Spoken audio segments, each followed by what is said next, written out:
right. Hopefully, we have some volume.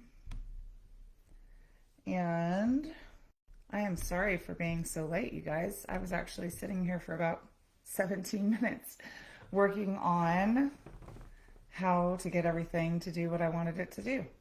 Never done a Facebook Live before, just Instagram Lives. I'm going to check in and make sure, since I don't have any feedback from y'all yet, if y'all can hear me. And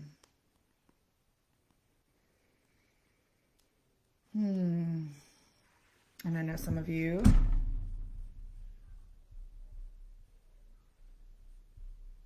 Okay. All right, cool. Apparently I can. Awesome. Hey, Bailey.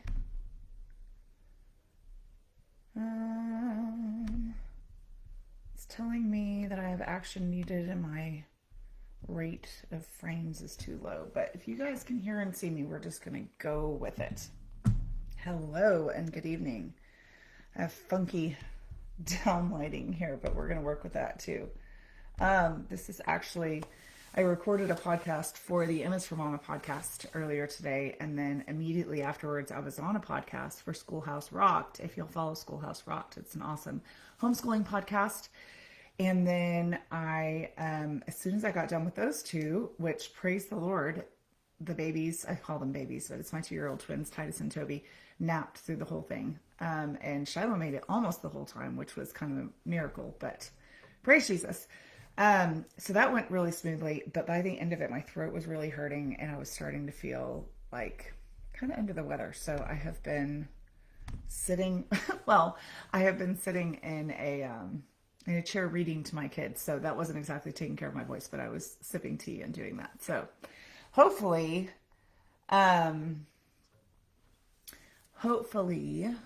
y'all will be able to hear me and my voice will hold up and we'll be good to go. So I am so excited to talk to you guys in less than a month about motherhood, homeschooling, a biblical response to culture, and just the way the Lord is working in my life as a mama of 10 kids. So I'll do a brief introduction. If you guys aren't familiar with who I am Abbie Halberstadt, and I am a happy wife to a very kind man who is my favorite human being in the entire world. And the next 10 favorite human beings that I have are my 10 children, ages 2 up to 16. And yes, I have had 10 children come out of my actual body in the space of 14 years, which is kind of nuts when I think about it. But when you're in the thick of it, it just kind of seems like, this is your life and this is what you do. And this is the people that the Lord has for you. Within that mix, we have 2 sets of identical twins, a 10-year-old set of identical twin girls and a 2-year-old set of identical twin boys. And so lots and lots of fun, never any dull moments. Really cool fact about my twins is that they were born on the exact same day. They all share the same birthday. So we have a quad birthday. I would call that the ultimate efficiency, but I think that was the Lord's doing. I am a homeschool mama. I am an author. I have a book called Emma's for Mama, A Rebellion Against Mediocre Motherhood. Emma's for Mama is the name of my blog and has been for about a decade. But I have been on the internet blogging for a dozen or 13 years, give or take. And this thing keeps on telling me that it doesn't like me, so I'm just keep exiting out of it because it seems to be working fine. So author, I've been a fitness instructor for 16 years, love to move my body and sweat. I teach what's called Les Mills brand classes, Body Pump and Body Combat, if anybody's ever heard of those. I know a lot of people do Body Pump, and I have taught that for 15 or 16 years. We have 3 girls and 7 boys. So the girls in this family, and 1 girl dog and maybe some girl cats, but they kind of stay outside. So we are majorly outnumbered in the male to female ratio at our house, but it all works out. It's all good. So they asked me to speak a little bit about my own homeschooling experience, because not only am I a homeschooling mama, but I was homeschooled myself many moons ago. And I was homeschooled by my mom, who was a pioneer of the homeschool movement, really for Texas. I live in East Texas, and that's where I grew up, and I live about 30 minutes from where I was born. And my mom homeschooled my brother and me. He's 4 years older than I am. And I remember her telling us stories about how homeschooling was barely legal and they were trying to take it away, and they had to hold rallies and sign petitions. And so she was an OG homeschool pioneer. And I'm really proud that I know someone personally who believed so much and had such a conviction from the Lord that she was to be the primary educator and disciple of her children, that she invested in that way in us. And so I was homeschooled from, preschool, whatever, we're homeschoolers, we don't worry about grades, but whatever grades you want to call, starting to read at around 4 through age 11. And then in our little town in East Texas, they started a private school called Full Armor Christian Academy. And I went to school there for 2 years because they only had it up through 8th grade. So 7th and 8th grade I went there, but it was kind of like just being in a homeschool co-op because the classes were incredibly small and my mom taught 5 out of 6 of my classes. So I was basically homeschooled in a different building with some other people. And then my mom ran a high school co-op for a couple of years, where she had about a dozen kids from neighboring, or not necessarily neighboring families, but homeschool families that we knew that wanted a different option for high school, and Full Armor didn't go past the 8th grade. So she ran that for 2 years. And then she kind of gave me an option because dual credit college courses weren't as much of a big deal as they are now and weren't available in a lot of cases. And so she said, you can either do your last 2 years of high school or do all your required courses and then apply to college. Or if you don't want to do a repeat, you can go to community college at 15 and do all these courses that you were going to do in your last 2 years of high school, but to do them in your first 2 years of college and get credit for them. And I, being a pragmatist to the max, was like, let's do that option. I'd rather not do it twice. So, and my brother before me had gone to community college when he was 14. My father was getting an associate's degree and rode along with him because, he couldn't drive himself. And so at almost 16, I started community college and did a couple of years there, and then a couple of years at a 4-year college and got a Bachelor of Arts in Spanish and English. So I graduated and started teaching high school Spanish immediately, literally graduated because I decided to make it a double major and they didn't offer one course that I needed to complete my Spanish double major. I took that in the summer. So I didn't graduate in the spring. I graduated in August. And in August, as soon as I graduated, I already had a job lined up and I started teaching high school seniors, Spanish 3. I also had freshmen and sophomores, but it was just so funny to me that I was teaching kids who were literally about a year younger than I was because I was only 19 when I graduated. So as many of you know, one of the coolest things about homeschooling is the flexibility, both of your grade levels, the time, where you do it, how you do it, what curriculum you use. There's just, you can do a hybrid right now. As I homeschool my own children, we do a 1 day a week homeschool co-op. And it's a college prep style co-op, so the classes are not exactly, but similar to how you would expect the flow to go in a traditional school setting. So they go for about 50 minutes to a class, and then to the next class, they have lunch together, they have PE options. So, and they would just do that 1 day a week, except for my older kids who do another half day for science and math, and they do that for languages as well, that other half day. So this setup has worked really, really well for us for about the last 6 years or so, maybe 7.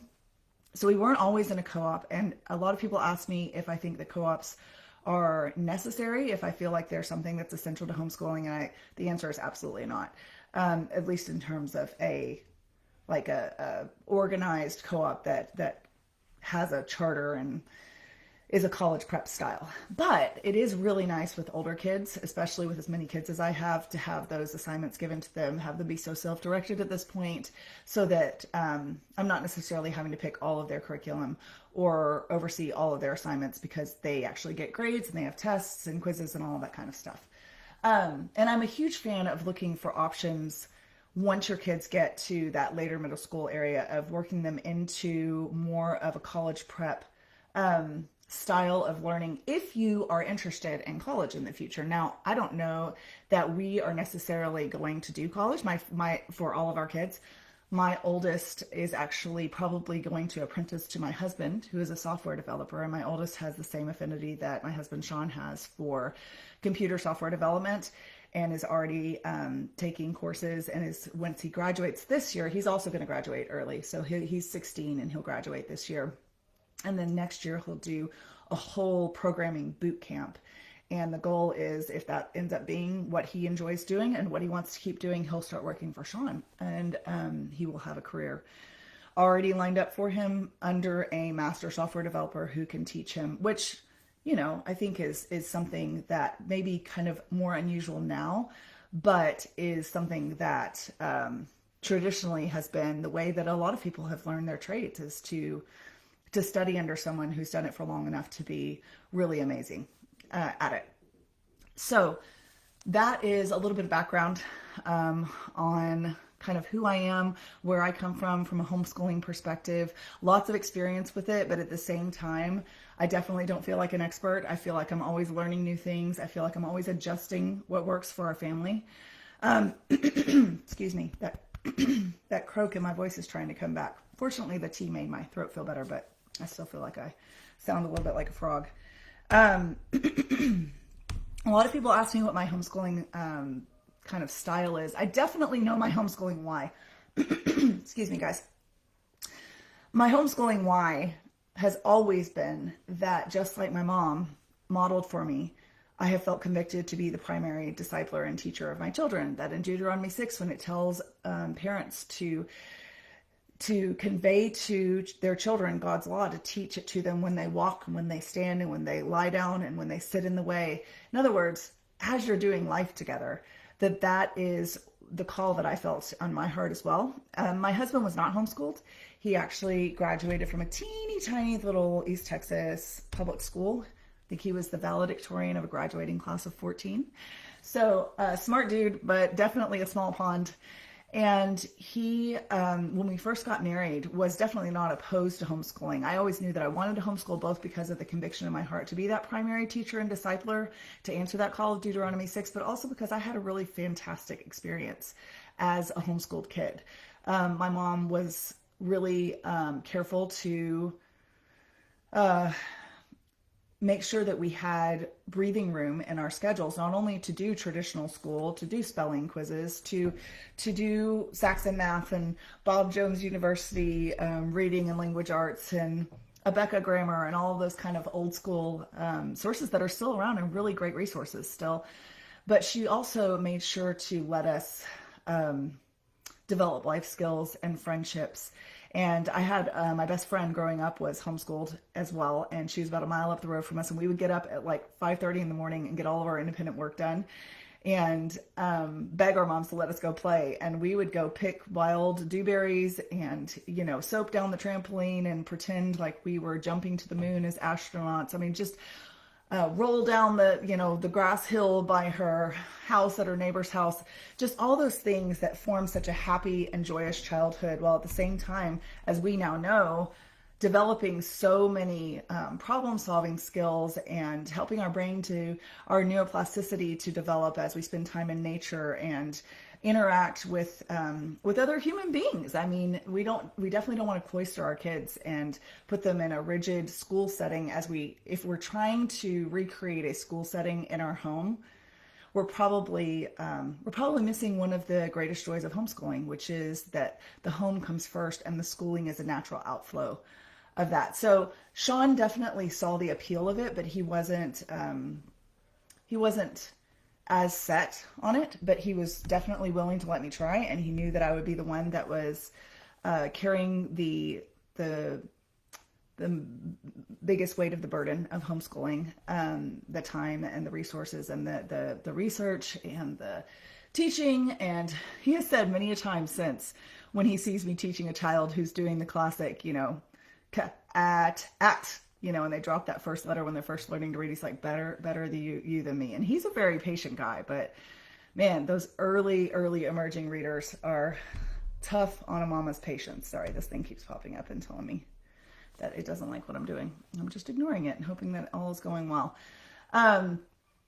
So now though, we're 13 years in. We started as early, the gung-ho, he needs to learn when he's 3 type of thing. 13 years into this homeschooling thing as a second generation homeschooler for me. And then as Sean witnessing that, he wouldn't have it any other way. And so I really appreciate the fact that my husband is on board with it and so supportive of our homeschool journey. I started to talk about types of homeschooling. I'm a very traditional homeschooler. We do lots of book work. We do lots of reading. We do tons of read alouds. We don't do a lot of nature journaling, but we spend a lot of time in nature. We do poetry. We do hymns together. We do Bible reading together most mornings at 7:30 while we do breakfast, and we'll do some scripture memory there and Bible trivia. My husband actually writes down trivia from our cards, or on cards from the things that we're learning. And then on Sunday nights, we actually have a little buzzer game where the kids can buzz in with these little buzzers that Sean bought them for Christmas one year. And they answer questions specifically from the readings that we have been doing in our morning Bible reading. So what I emphasize to my kids is all of that is learning. When we're learning how to make bread, when we're learning how to make dinner, when we're learning how to fix a leaky faucet, when we are learning how to get along with somebody that gets on our nerves, those are all an aspect of education, all an aspect of growing and maturing, both in our knowledge, but also hopefully, Lord willing, in our relationships with Christ. So that's a bit of a background on me. Learning never stops. Absolutely. So you'll hear some of that if you are there for the event in February, and I'll be glad to expand on that and any questions that y'all have for me. But that's just a little bit about kind of where I come from as a homeschooler, my love for it, my appreciation of the flexibility and the ability to tailor everything to, I have some kids that learn differently. I wouldn't necessarily say that I have any that are what the society likes to call neurodivergent now, but I have kids that have different learning styles, and homeschooling allows me to address those and to cater the way that I teach them to read or the way that we do math. Yeah, for sure. Everything is learning. Oh, sorry. This is trying to, man, this thing keeps popping up and it really, really wants me to know whatever it is I'm doing wrong is bad. So I'm so grateful that we live in a country, because I have a lot of readers through my blog that have messaged me and said, I would love to homeschool, but I live in Spain and it's illegal. I live in Germany and it's illegal. And so I think that I am encouraged not to take for granted the amazing freedom and opportunity that we have to be able to homeschool in America. And I pray that never changes. I'm going to tell this thing to be quiet one more time. It keeps popping up. And I'm actually going to plug my computer in because it just dinged and told me that it's getting a little low. But if you guys have any questions for me, feel free to pop them in the comments and I will happily answer them. I'll be right back from plugging this in.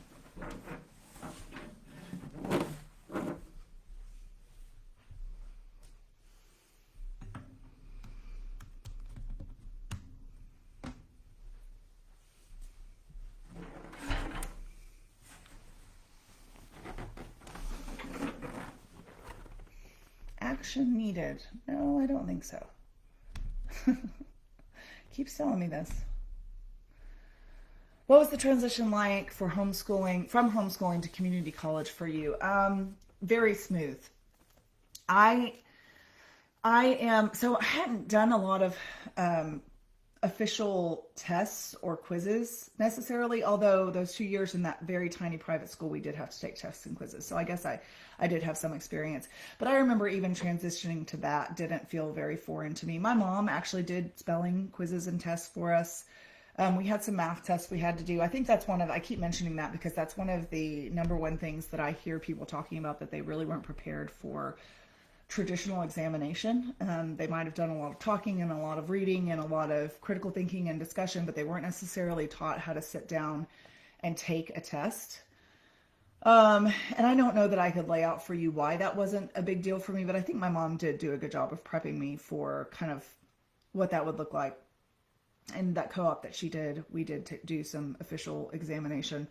And so that didn't intimidate me. I'd already been around people my entire life. I mean, we have this whole, thing that people still like to say, what about socialization? And as if the only place that you can get socialization is in a school setting, a traditional school setting. And I say this having taught public school, private school, homeschool co-ops, and being a homeschool educator, that while you can get a lot of interaction, it's not necessarily the socialization that you want. So I had a group of friends in my church that I stuck with. Actually, several of them went to the community college early with me. And so we kind of would go play racquetball at the community college gym. We just kept doing our thing with our youth group. And most of my friends were not in college, so I went there for learning.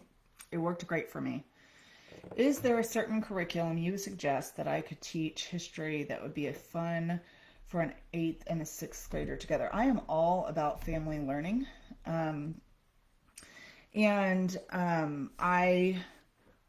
I like both Story of the World, which has a very narrative focused style. It's actually written by, I can't remember what her denomination is, maybe Lutheran or Episcopalian. It's written by a lady who is a person of faith, but I think she's even married possibly to a minister, but it's definitely not written from an exclusively Christian perspective.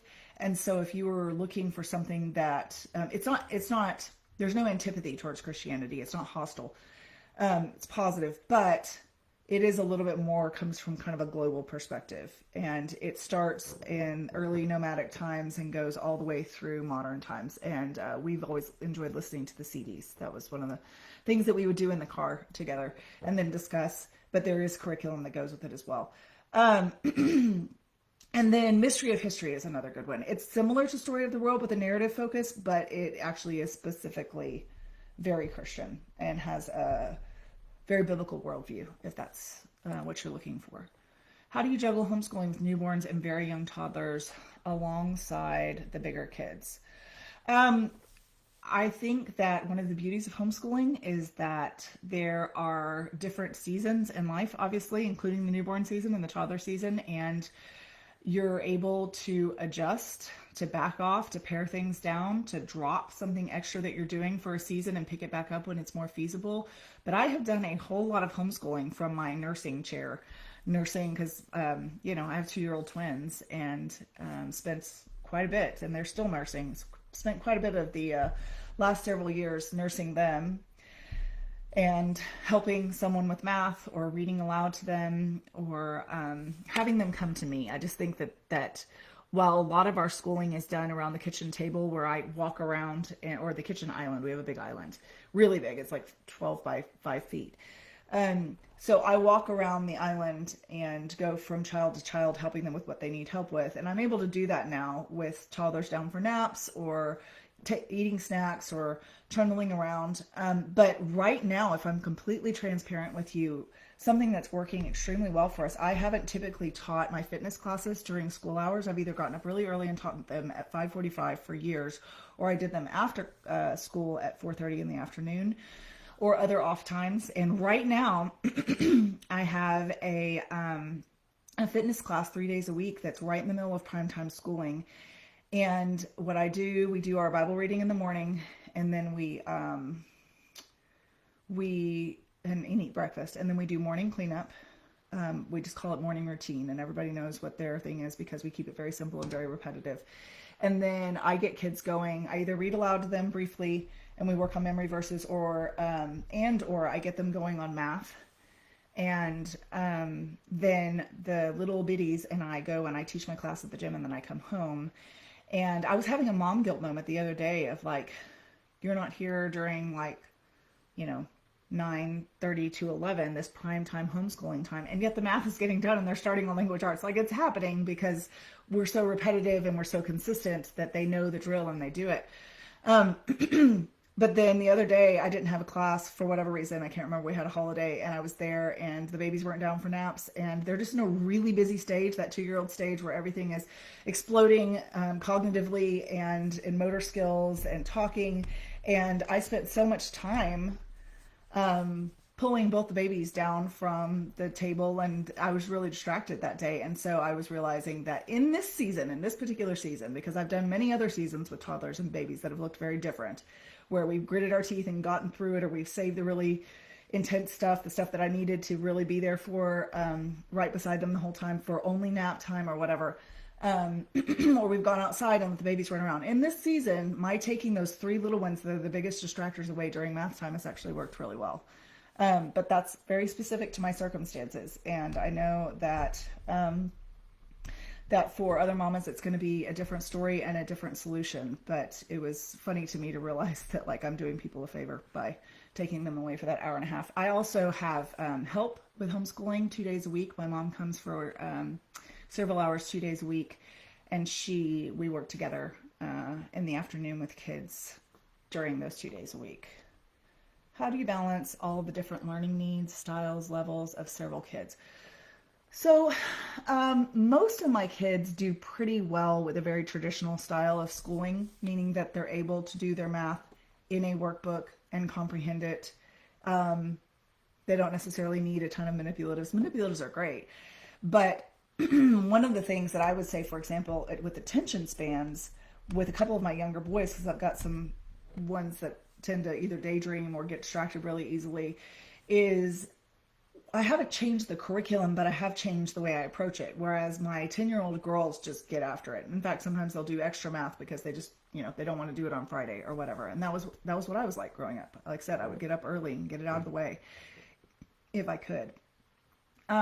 If those little distractible boys are needing something extra, one thing that I love to do is give them a goal of finishing a section or a page, and then they get to wiggle and move. Often we'll do a contest where I'll say, okay, if you finish this page, we'll do a 10 push-up contest. And so they hurry to get done and they stay focused because they're so looking forward to racing me to do burpees or push-ups or squats or whatever. Like I said, fitness instructor, I enjoy that kind of thing. And that's something that they need that other kids don't need, but it's not super disruptive to anybody else either. So I think just finding sometimes those little tweaks that make it more doable for the kids that need a little bit of extra attention or a little trick or two to keep them focused. That's kind of what I'm always looking for. I'm not looking to reinvent the wheel. I mean, if what we're doing is mostly working, I'm going to stick with that for sure. Yeah, a whole lot of little boys that need breaks. That is definitely a very common thing. Okay, I think that we were supposed to go to 8:30, and I started past 8 o'clock working with my technical difficulties and my own mess ups on that. And it's 8:35. I'm happy to stick around and answer a couple more questions if anybody has any. What's it like homeschooling? Yeah, some big boys. It's true. Some big boys need to move too. I don't know if y'all know the singing group, the Hunts. They have great music in general. We love their music, but they perform at the Wild and Free conferences. I've only been to one, but they were there. And I think they do them pretty regularly. And they said there's 7 of them, and they said their mom started them out by making them run a mile before they even ate breakfast every single morning. Every single morning. They're like this musical artsy family, but their mom is very regimented and disciplined and wanted to teach that to them as well. And I think it served them well to learn their instruments and stay on task. So they were like, yep, you got up and you ran. So I think probably that's brilliant to get out in nature and breathe the fresh air and get your body moving and get your brain working. What's it like homeschooling girls versus boys? So Sean and I are both academic. We're both 4.0 students, and that's not to brag, that's a fact. That's just something that's important to both of us. Academics always have been. So while we've got some that need extra help with focus, I think one of the biggest differences would be the extra help with focus. Some of our boys that have been kind of squirrely, they just aren't internally motivated like the sisters. I would say the sisters, for the most part, are a little more on task, a little more diligent. But my point in saying that Sean and I are academic and kind of school oriented and grades conscious, and like that's kind of part of our makeup. I'm sure some of that gets passed down to our kids. So I've got some that are very conscientious. I've got some that are conscientious because we require them to be, but they're not highly resistant to being so. And I've got others that I don't know what they're going to be when they get more independent in terms of, hey, this is your assignment now. You're gonna have to show me what you got. I don't have super emotional girls because that's a stereotype that that there's meltdowns a lot. I've got some exuberant girls, but they don't tend to melt down now. Now that we've had, my twin girls were the queens of meltdowns when they were between the ages of 3 and 5. So that was super fun when 2 of them were like that. I don't differentiate the way I teach them a ton. You just have to accommodate for different personalities. That's gonna be the thing. The way you approach them. If you're a little drill sergeant-y with one and it works, and then you bark at the other and it makes them cry, then you got to adjust. Okay. All right, it is 8:38, and I'm going to give it a couple more minutes. See if we get any more questions in.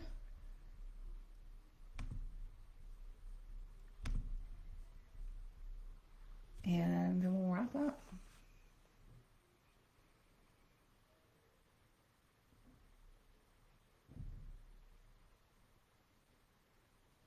And I meant to start this with a prayer, but I was frazzled because my technology was not doing what I wanted it to. So I will close it with a prayer, which is just as good. So, Father, thank you for the opportunity to chat with these ladies today. Thank you for the gift of homeschooling. Thank you for your goodness to us and giving us new mercies each morning as we tackle the awesome responsibility that is serving you and serving our families well.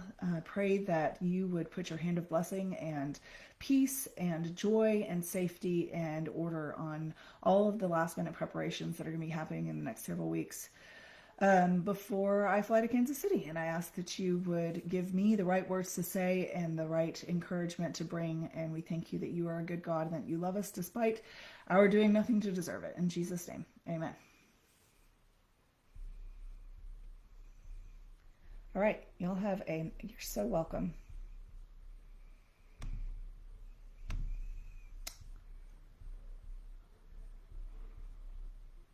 I hope y'all have an awesome rest of your evening. You'll have a good night.